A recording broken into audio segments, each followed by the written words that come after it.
Well, perhaps in the interest of time, we can give it a start. I hope now everybody can hear me. And once again, welcome to this CoordinaTEF webinar. My name is David Brunelleschi. I'm project coordinator of the CoordinaTEF coordination and support action, which has been active since 1 year or so, supporting and working together with the 4 AI sectorial TEFs. And we are pleased today to welcome you to this brief online webinar dedicated to give a look into RISE risk assessment analysis of AI systems and CitCom's proposed TEF label.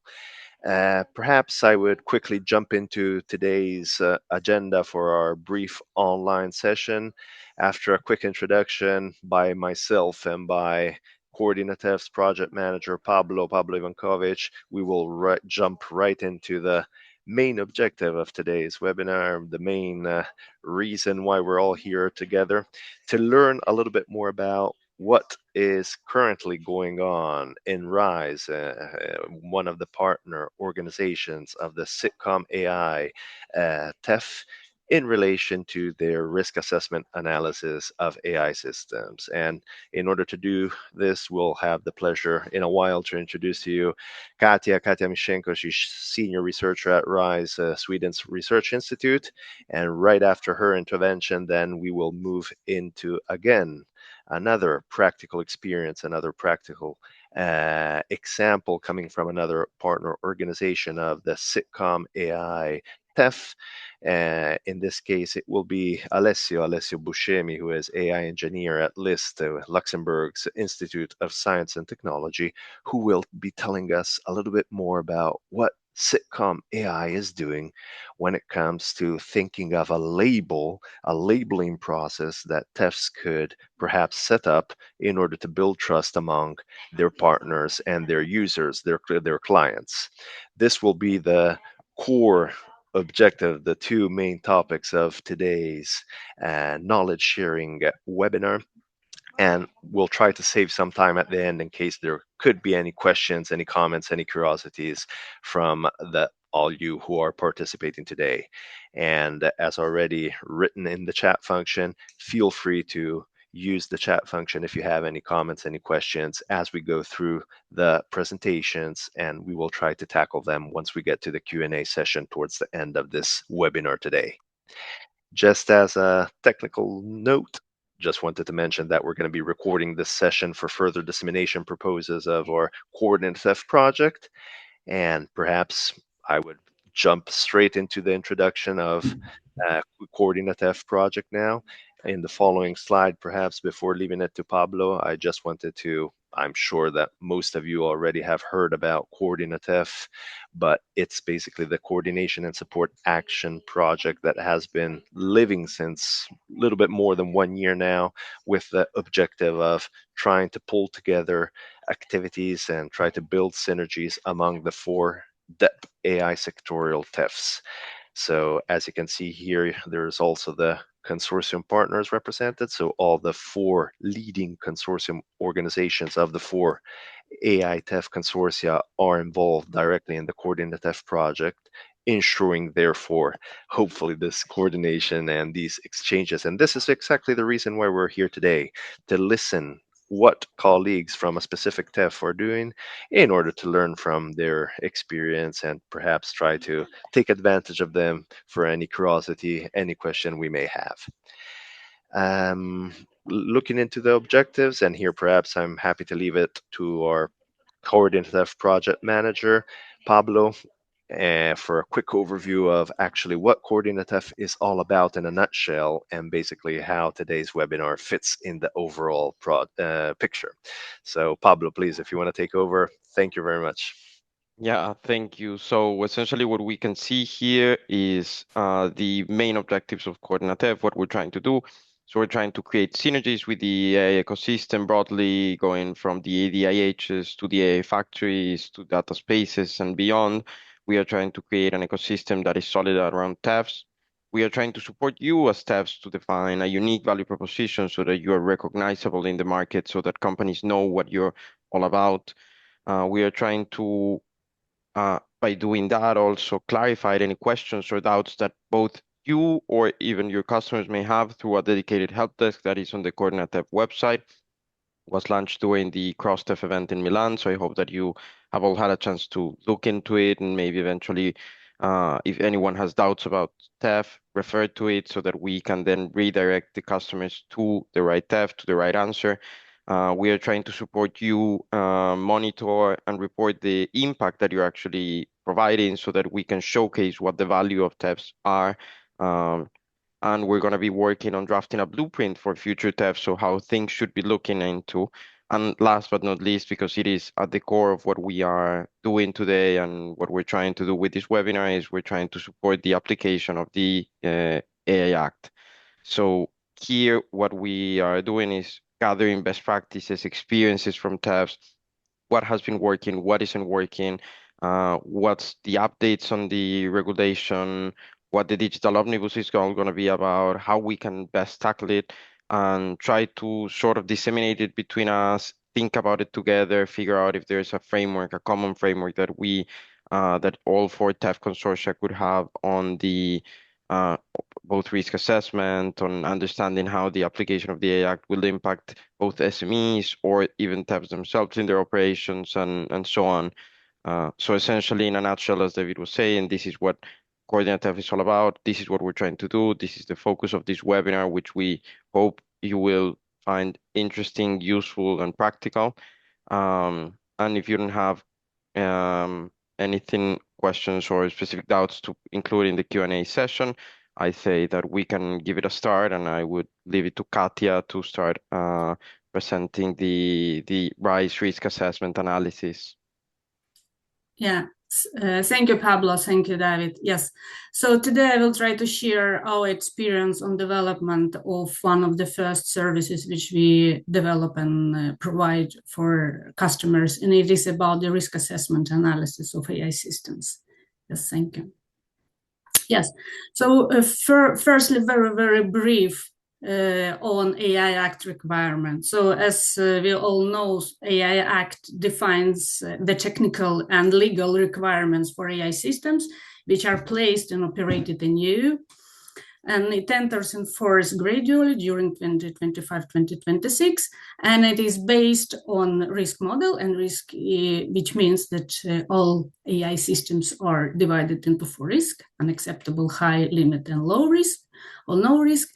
And here I just tried to put very briefly what does AI Act say about the requirements. So Title 1, 2, 3, and 4 here. So the first part is just define the scope, key terms, AI literacy.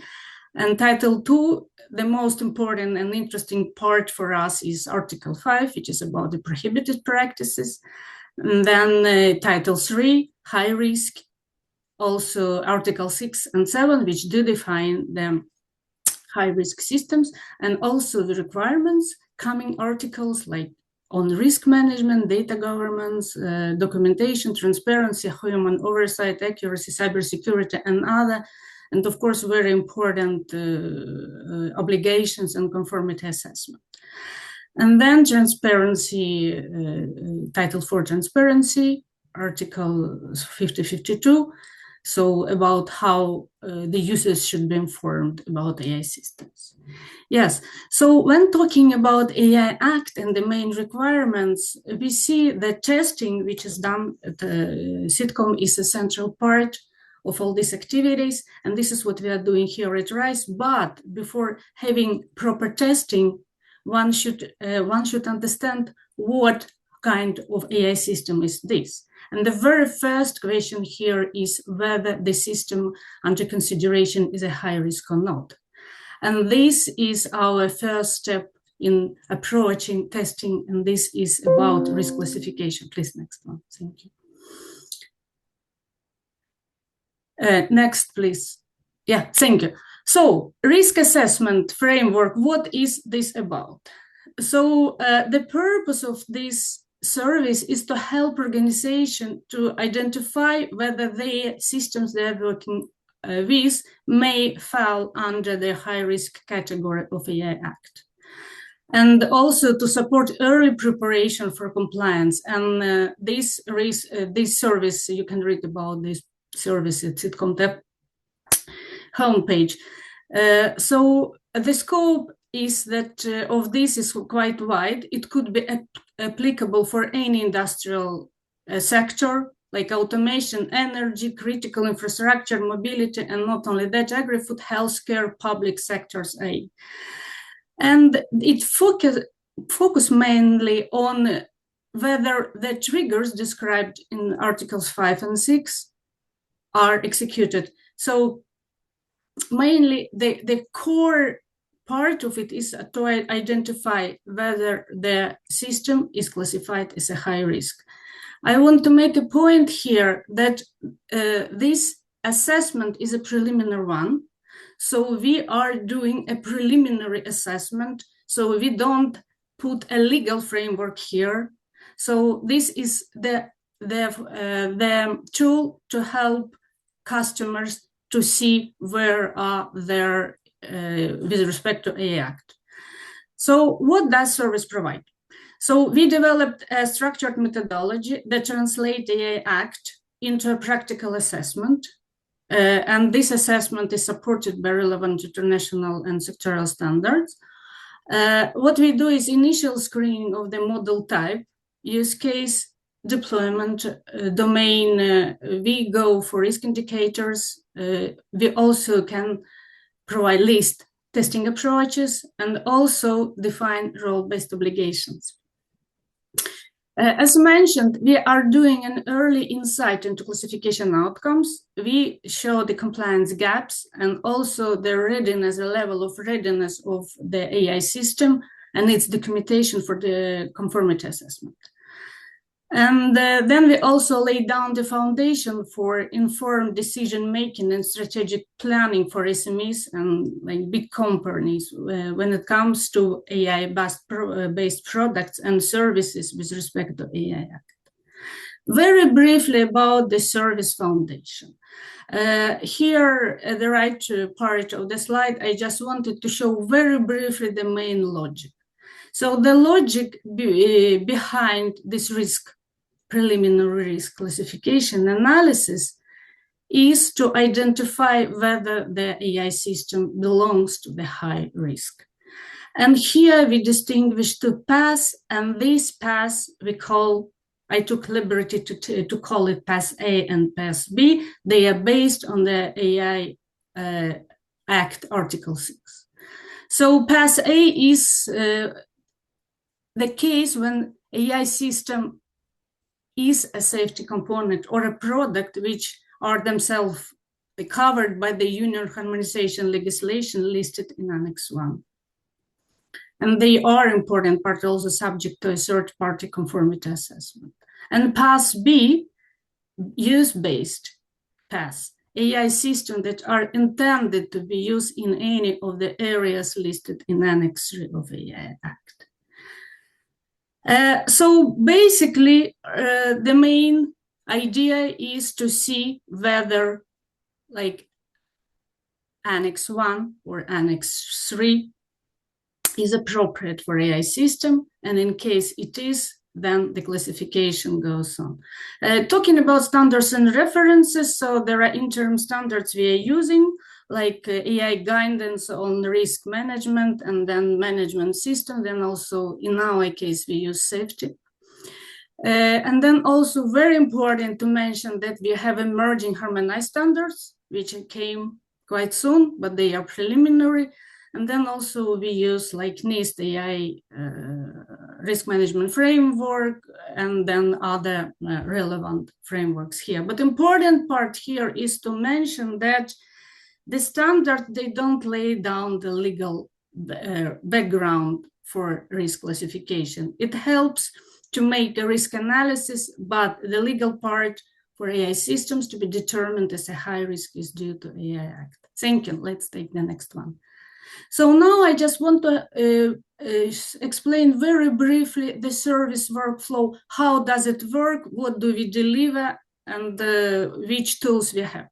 So the first part is an information collection. This is a very important thing. We have realize that this is the kernel of this process, and the reason for this is that it is extra important to have a proper AI system description from customers. It is very important to have and understand deployment context and also operational environment. So based on this information, we at RISE work with the questionnaire and try to update this questionnaire. I'll be talking about a bit later, based on the particular system. The next step is a workshop with the customer. So when all information is gathered, we need to close all the gap, clarify all possible definitions and details, and to have a common ground of what we see, which facts we are going to consider for this AI system. And the next step is this hardest part of it is a preliminary risk assessment. So this is a technical assessment which is done as a questionnaire. And here the main goal is actually twofold, or one. The first, to determine whether it's a prohibited AI system, which is not that often. Otherwise, to understand if it is a high system, then to see does it follow pass A and pass B. And then, based on all information collected, we also provide with the compliance gaps. And the final thing is reporting. So we run it in form of final seminar, workshop or seminar, and then we prepare the documentation. About the tools. So as I said, that the main part is assessment questionnaire. Here it consists of different parts. So system purpose is analyzed context of use, technical design, deployment patterns, potential regulatory triggers are described there. And then the screening matrix is the first step. We check whether the system could be classified as prohibited. If no, we continue with legal mapping template Article 6 and see for high-risk identification. And in this case, we continue with compliance gap table, which are missing, what I'm missing in risk management, fundamental right assessment, if it's applicable, oversight mechanism, and etc. And then also one important part here is also we work with actor role identification template. Depending on the role, with respect to AI system, different requirements should be fulfilled. And deliverables are, we have several deliverables. The main is this preliminary risk classification report. Again, I stress here it is a preliminary, which summarizes our rational explanation on how we did come to the conclusion, our outcomes, also regulatory references, and contextual consideration. And then also validity questionnaire, so the questions were posed, answers are given and explained. And then also compliance gap table, which highlight what is missing currently in documentation and assessment process. And then also optionally, we can provide this testing layout on what should be tested in case it is a high-risk system. Yes, so this was about the process flow. Please, next one. Yes, about the service, as said, we did run this pilot. We had to pilot. The first one, or actually the second, visual quality inspection system applied in manufacturing. We did it with one of SMEs. It's called Gimmick. And actually, you can read about this as a successful story. So this is a deep learning AI defect detection system. They're taking the signals, which approve, reject, and then it's deployed via PLC. It's integrated in industrial control system. It is semi-automated or automated models. So after applying the process which I described, we came to the conclusion that Pass A may apply if they act as if this AI system acts as a safety function under machinery regulation, so Pass A, so Annex 1. Pass B applies only in specific critical infrastructure contexts. And I will talk about this a bit in lessons learned, because this is really a very tricky question to identify whether the critical infrastructure system context taking place. And the second was a district heating forecasting system applied in energy infrastructure. So this AI system forecasts the heat demand, indoor temperature for tenant and distribution delays. So it's integrated with the SCADA and PLC, having an operator in the loop. And the main point here is that this system predicts the temperature which is set into tenants' housing, so to say. So it could affect people's well-being. So in this case, this most probably will be Pass B under Annex 2, critical infrastructure, and also Pass A may apply in future version if it's executed in autonomous control functions. So this is very, very briefly about these two use cases, about the outcome. And again, we say that it might apply, so we don't give the final conclusion.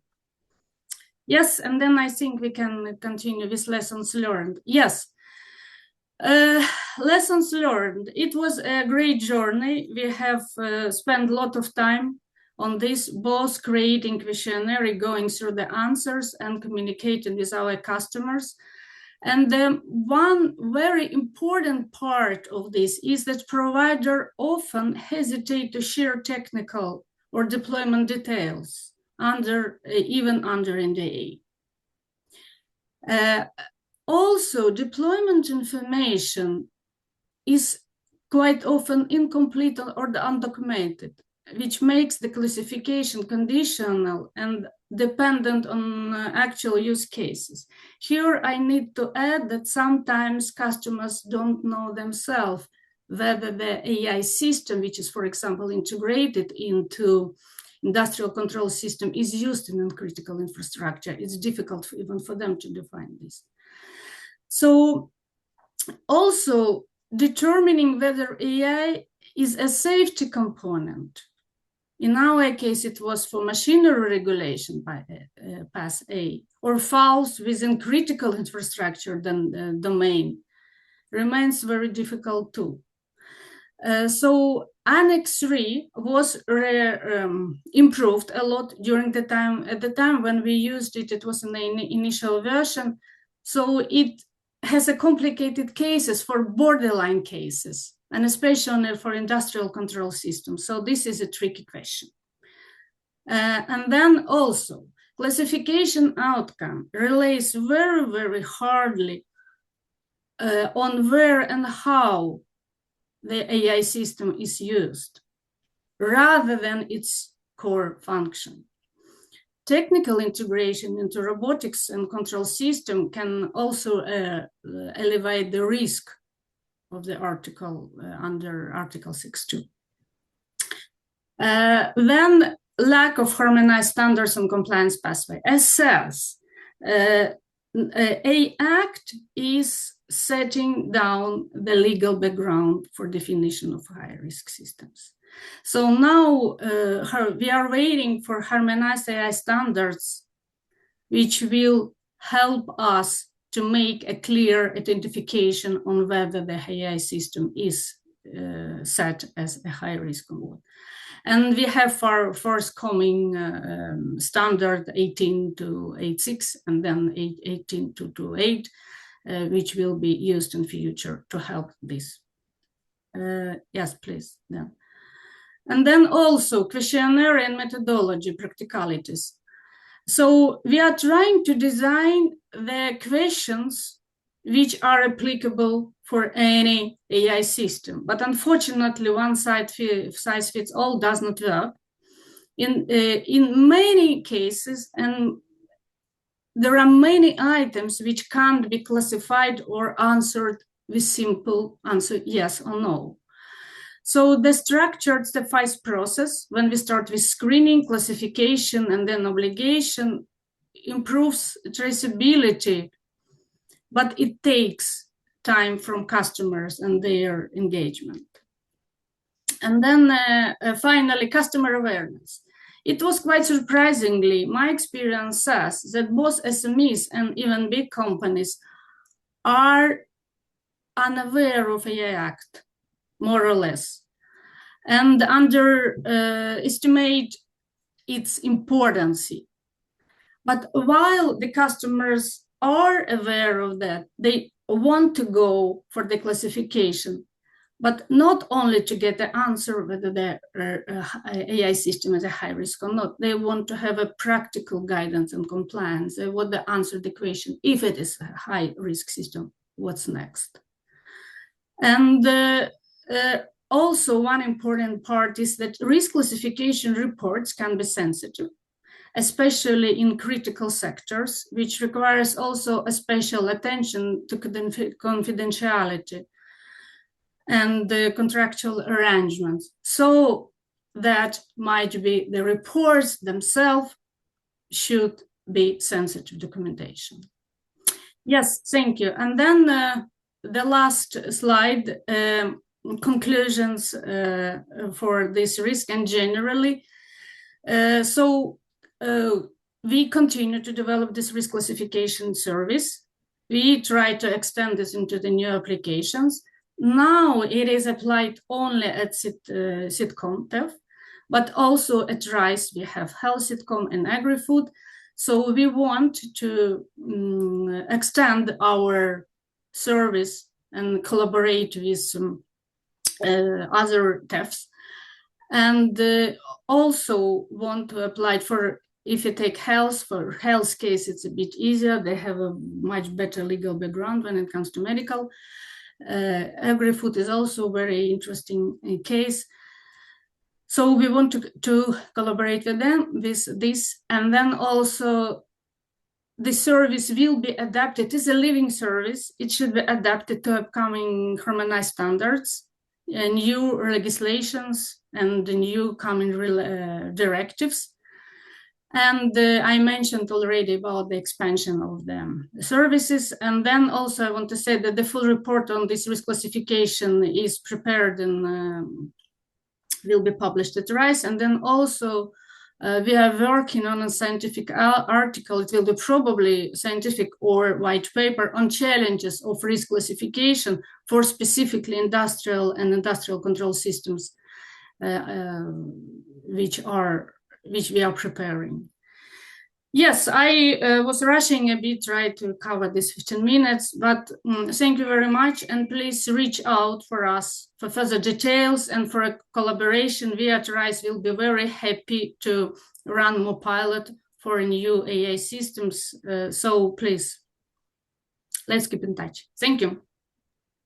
Thank you very much, Katya, for this comprehensive presentation. And yeah, I see there were quite some challenges still to be tackled that are being still tackled. The list was quite long, but of course it's easy to imagine with this kind of service. But I was extremely pleased now to see on your last slide that basically you're already working in cooperation with other TEFs to expand the service also to other TEFs.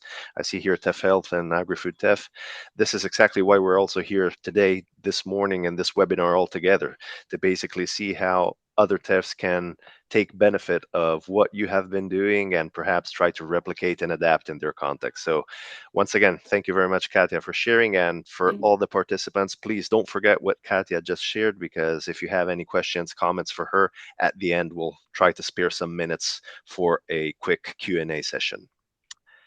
Great. Having said this, perhaps I would move forward, and as anticipated at the beginning, now I'm happy to leave it over to Alessio Buscemi from Luxembourg, from LIST, the Luxembourg Institute of Science and Technology, and he's going to be talking about the CitCom.TEF label and how this could be looking like in the near future. So Alessio, please, the floor is yours. Thank you very much. Thank you for the introduction. Next, please. All right, let's start with a testing use case that we have done through CitCom. So the city of Luxembourg came to us and said, we have opened a tender. There were 3 companies proposing their own chatbot that we would like to test to see whether they would fit our goal of having a first line of support for citizens of the city.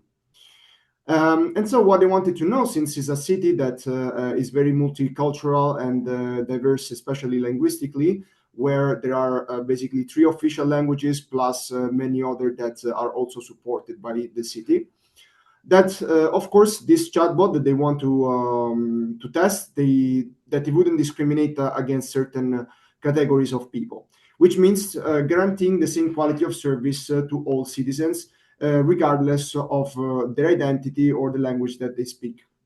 And so we conducted this assessment, and at first, well, there were some biases, but then they added the safety guardrails, and the issues were solved. A slide, please.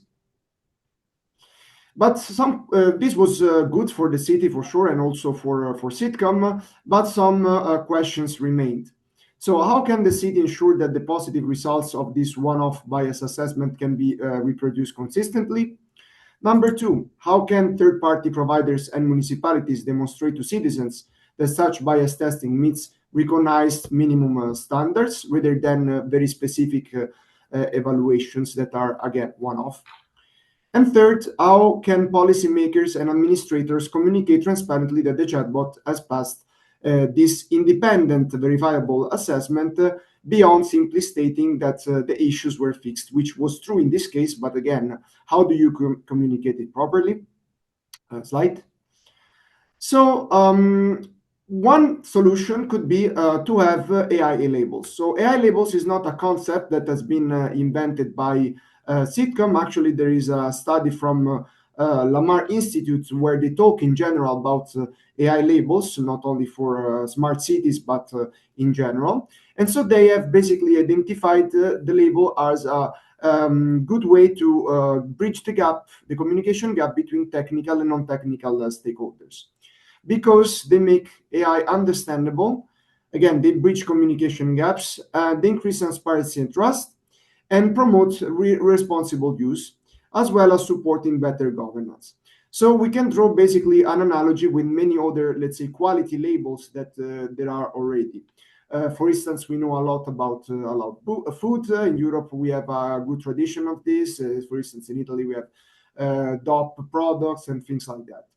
And of course, we know, and we will see later, that of course the AI Act also lays the ground for conformity assessment, which is not a reality yet, but will be with the implementing acts. However, you can always do like a step further, right? So all of, again, with analogy to the food, all food needs to pass minimum standards of quality, but of course then you can have all the premium labels. Slide, please. So what does this mean, this AI label specifically for CitCom? Well, we have the city, which has concrete needs, and an AI innovator that has solutions that, of course, they want to sell. And so how to convince that a city to adopt this solution? Well, one way is, of course, to go through a third-party assessment, independent assessment that would be provided by CitCom, and get awarded this label. And this label certifies in a non-binding way, but still certifies that the tool, the system has passed a certain number of assessments. And therefore, when, for instance, the procurement office of a city sees that a certain innovator has their CitCom label on this specific system, in this case could be again the chatbot, well, they could trust these solutions more compared to some other innovators that they don't have this label. Slide, please. So, of course, this was the initial idea, but then concretely, what does the label actually mean? What is the format of the label? But mostly important, what are the people impacted by the stakeholders impacted by the labels, as well as, of course, what are the kind of tests that you need to perform to award this label. So to do all of this, we have created this CitCom AI Assessment Club. And through this club, basically, we do design thinking exercises where we allow all interested parties to write down their ideas, and then we converge into common understanding of what should be the characteristics of this assessment of the CitCom label and more. Slide, please. So again, this is still work in progress. So we don't have the label now, but we have a roadmap. And within this roadmap, we have identified 4 key deliverables. The first is launch of an AI assessment catalog. The second one is the formalization of guidelines and evaluation reports. Then the creation of the CitCom label itself, and then test this label on an actual pilot. Slide. Yes. So regarding the launch of an AI assessment catalog. So why do we need a catalog? The initial idea was to have sort of a shared technical sandbox that all partners could operate themselves on their side. But there were a lot of complications that were discussed. Number one, of course, the IP. So if we have this sandbox altogether, what would happen with IP? Do we need only open source solutions? Can we put a proprietary solution? How do we budget that? And so on. So we said, well, maybe we can just have a catalog where the actual potential participant for this assessment, they go and see what kind of services are offered in terms of assessment. And therefore they will see which one fit the best their needs. And of course, they can always contact CitCom to ask us more information to understand better and be guided into the choice of the assessment, and for us also to better understand what are their needs. And so the idea here was to understand how to structure this catalog, right? It should be something that is easy to navigate and should speak and should, of course, be related to something that in smart cities, it's a broad term, but we have electrical grids, we have mobility, we have a lot of different use cases, right? So there should be something granular enough to allow to guide the participants, but also transversal in order to cover all the aspects of smart cities. And so these are the dimensions that we have identified. Slide, please. So the second deliverable is this formalization of guidelines and evaluation reports. Slide. And within the AI Assessment Club, we have been specifically working with RISE. We are writing now this paper that will be released soon.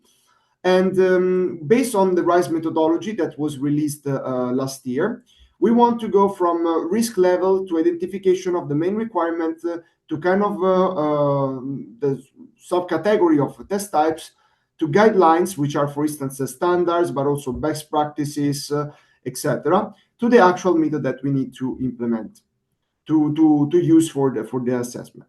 And so we have identified the innovation of this paper is that we have identified the 11 macro requirements, sources for the guidelines and assessments dimensions. Slide. Regarding the requirements, we wanted to make it easy. So again, these should be macro requirements coming from the AI Act. And to make it easy, we started with the 7 principles of trustworthy AI defined by the European Commission HLAG that you can see here. And so these are principles for trustworthiness, but are also referenced very clearly in the AI Act. And with respect to the high-risk systems, which are the focus of this work, we added the 4 others main requirements, which are quality management, risk management, technical documentation, and record keeping. Each of those has their own article. Slide, please. So the next step is, okay, we have the standards, but first of all, which standards? And secondly, what if there is something not yet covered by standards? So we started with the AI Act and GDPR, and then we moved into the standards, drawing from ISO, but GenLec, even if they have not been released yet, but also some, let's say, well-known and established sources such as ISACA auditing manual, etc. And when we didn't see that these standards would cover certain relevant aspects, we would also move into recognized and highly cited scientific work. Slide, please. And therefore, we structured basically this mapping along two axes. One is the type of the assessment that we divide into controls and testing, and the other is the target of the assessment. And we have identified 4 targets: data, models, processes, and the final product. Slide, please. And finally, of course, the creation of the CitCom label, which again is just a proposition, so it has not been implemented, but we have formalized what it should look like. First of all, as I mentioned, we are not notified bodies, meaning that we will not almost certainly be able to emit actual legally binding certification. So it will be still a quality label, but it's non-binding. We thought about a badging system. So similarly to regulatory sandboxes, well, we should also comply with the expectations and the effort that the participant can put into this assessment. And therefore, instead of having one big label, we would have a system of badges. One might certify, I don't know, fairness, one might certify robustness, and so on. And of course, since there are so many different use cases and so many different tests, what is important is that we establish a common methodology to conduct these tests, as well as to establish thresholds, which is a very tricky topic. But there is no time for that. But we are also expanding into that to understand what could be best practices to define acceptance thresholds to award these labels, these badges. And of course, this is obvious. The badges should be time-stamped and should also be tamper-proof, meaning that we were thinking sort of a QR code where you scan it and you go directly to the CitCom app where there is the certification that this badge indeed has been awarded to a specific innovator. Slide, please. Slide. So regarding the pilot implementation, we are still discussing about it because in the meantime there is also this project. I don't know if you're aware, but it's called the USAIR. It was mandated by the European Commission for basically, among other things, to provide 90 pilots for regulatory sandboxes.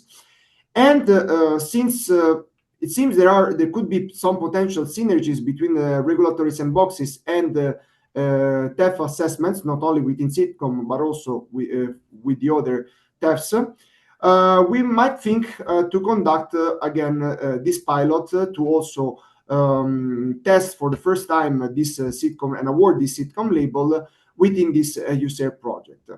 And if we look at the actual Article 58.2, it actually says that the sandboxes should facilitate the development of tools and infrastructure for testing, benchmarking, assessing, and explaining dimensions of AI systems. So as far as we know, because we have been talking with regulators, the understanding of many countries is that the regulatory sandboxes is mostly legal guidance. But actually, as we can see here, there is a component of actual technical assessment.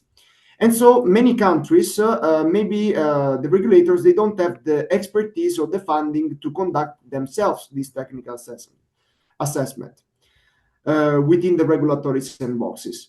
So we believe that, and it's not only our opinion, that TEF could indeed support domain-specific use cases assessment. Yeah. And to conclude, this is not specifically being developed within CitCom, but rather with the Luxembourg AI Factory. But we believe this is very relevant activity to basically frame everything that we have said so far into one simple high-level framework. And so we have come with MARLA. MARLA is the acronym of MAP, which is, again, this mapping part from high-level requirements into actual technical methods. Use these methods for assessment, then of course reporting, learning, where learning we mean learning within the company, but also regulatory learning at a national and the European level, and of course hopefully adapt regulations and standards, but more locally, of course, for companies to adapt their processes and go towards compliance and fix potential issues that they have with their current version of the AI system. Also, this is work in progress. We will release a white paper soon. Slide, please. Yeah, as you can see here, Marla is basically a very simple framework that can be adapted at the organizational level, at the national level, at the European level. So each of these three circles are basically Marla circles. So that's all from my side. Looking forward to your questions, and thank you for your attention. Oh yeah, sorry. The conclusion is, of course, that well, the CitCom label is conceived as independent third party. It can also serve as a blueprint for other TEFs if you decide to go also for this for assessment and labeling. And while sector-specific regulation applied, their additional requirements can be mapped and integrated into the proposed methodology. So again, thank you for your attention. No, thank you. Thank you very much, Alessio, for giving us this overview about this label that is coming up, and also for introducing to us Marla and how the framework is working in the context of the activities that you have been bringing forward. We have slightly less than 10 minutes left, so I would use this time actually, yeah, to collect and address some questions to Katia and to Alessio. I see that there was already a question included in the Q&A box, so perhaps Alberto, I would leave it to you from our CoordinaTEF team to moderate a little bit this Q&A session and to ask any doubts, curiosities that may come from the audience to Katia and to Alessio. Alberto, please. Thanks, David, and thanks, of course, to both Katia and Alessio for, the insights they shared during this session.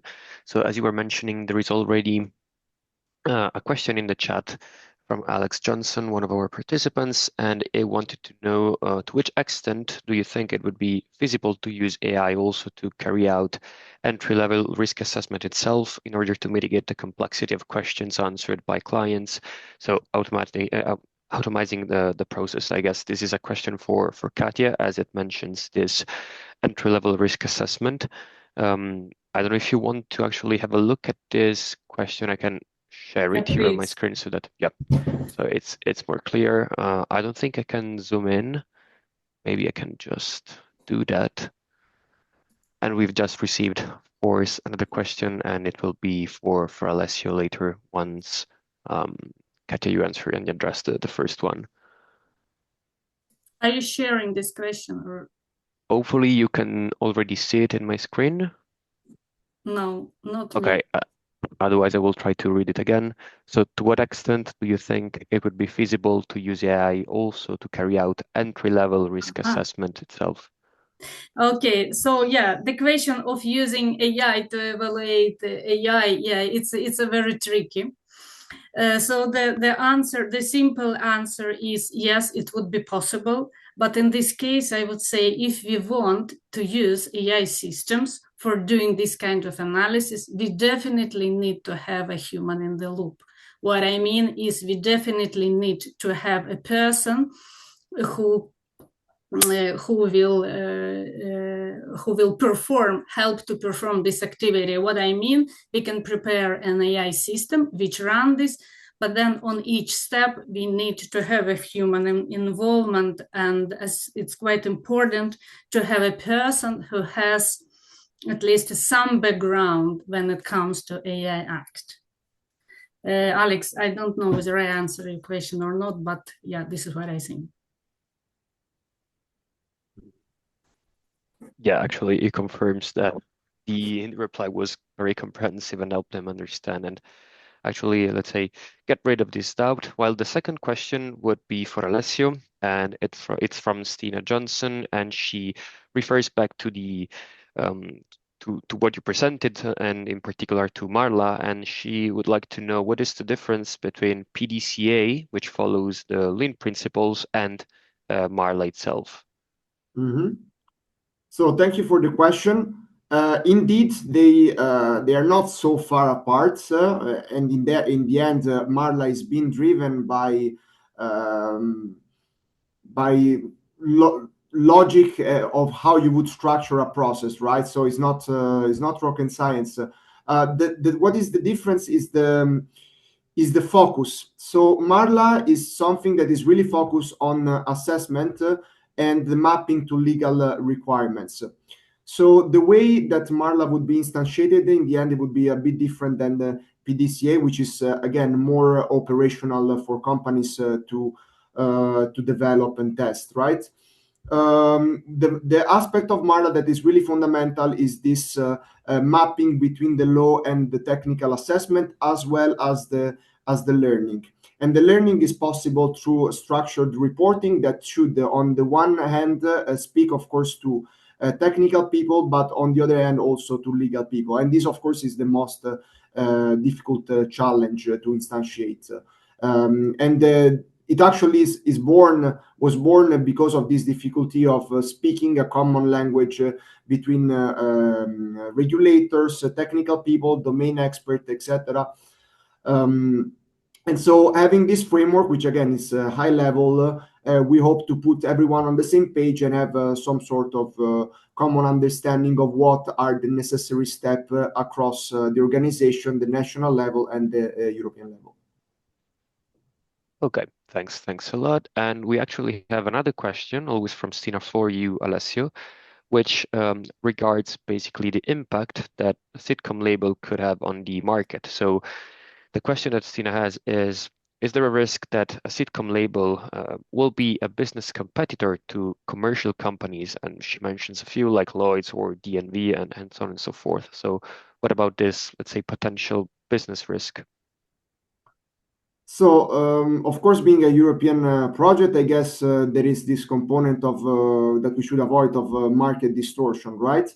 But our mission is quite unique. Number one, because we are, let's say, specific to smart cities, and second, we are assessing AI.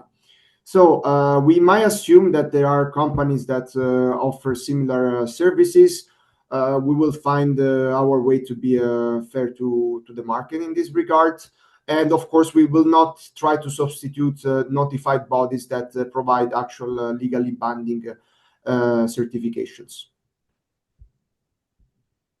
Okay, so hopefully, Stina, this answered your question. I hope so. And I guess we have like 4 minutes left. So unless we have other questions, I think we will move to the next step. And I just wanted to say that again here.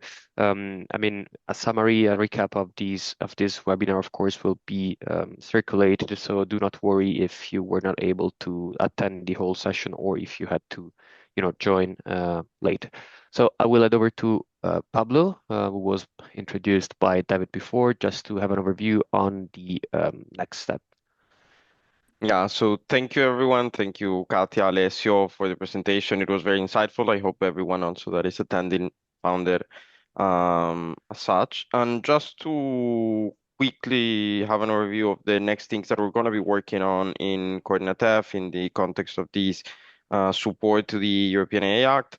We're setting up a working group on AI regulatory sandboxes. So we're trying to figure out what the relation and how the interaction between the regulatory sandboxes and TEFs should be, when a company should go to one or the other, what type of testing should be conducted, and sort of try to figure it out together how we can ensure that there is a smooth transition for a company between the two initiatives and that we are not overlapping one with the other.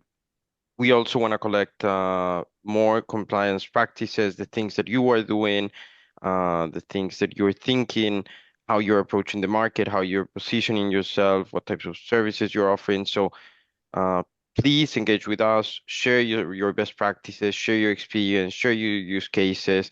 We want to hear about you, we want to disseminate them, and we want to make sure that all the other TEF consortia are aware of what you're doing, how we can collaborate, and also what can we leverage from what each one of you is doing.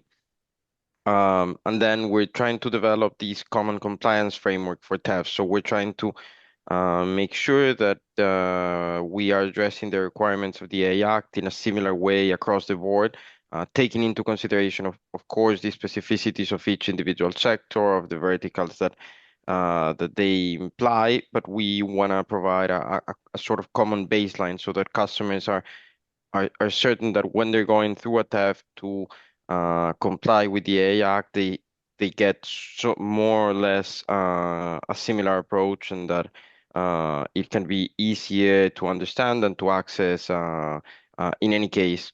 And even if it's not here, the last thing that I wanted to mention before moving to our last slide is that we have prepared a small survey, satisfaction survey after this webinar. So we can maybe put it in the chat now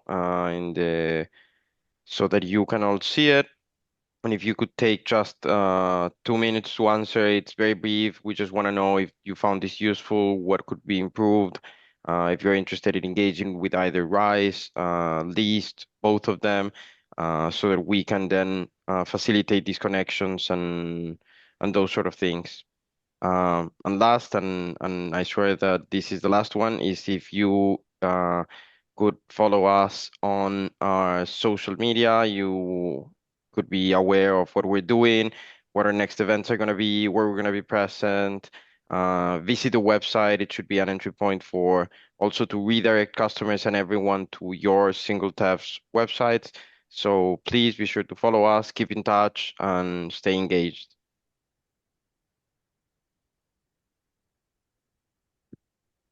Okay, then. Thank you, everyone. Thank you for your time. Thank you for attending. Thanks again, Katia, Alessio, for joining us and for your presentations. And we look forward to seeing you all again very soon. Thank Thank you. you for hosting us and for organizing. Have a good day. Bye-bye. Thank you. Thank you. Thank you all. Have a great day. Thanks. Bye-bye. Bye bye. Thank you, everyone. Bye. Bye.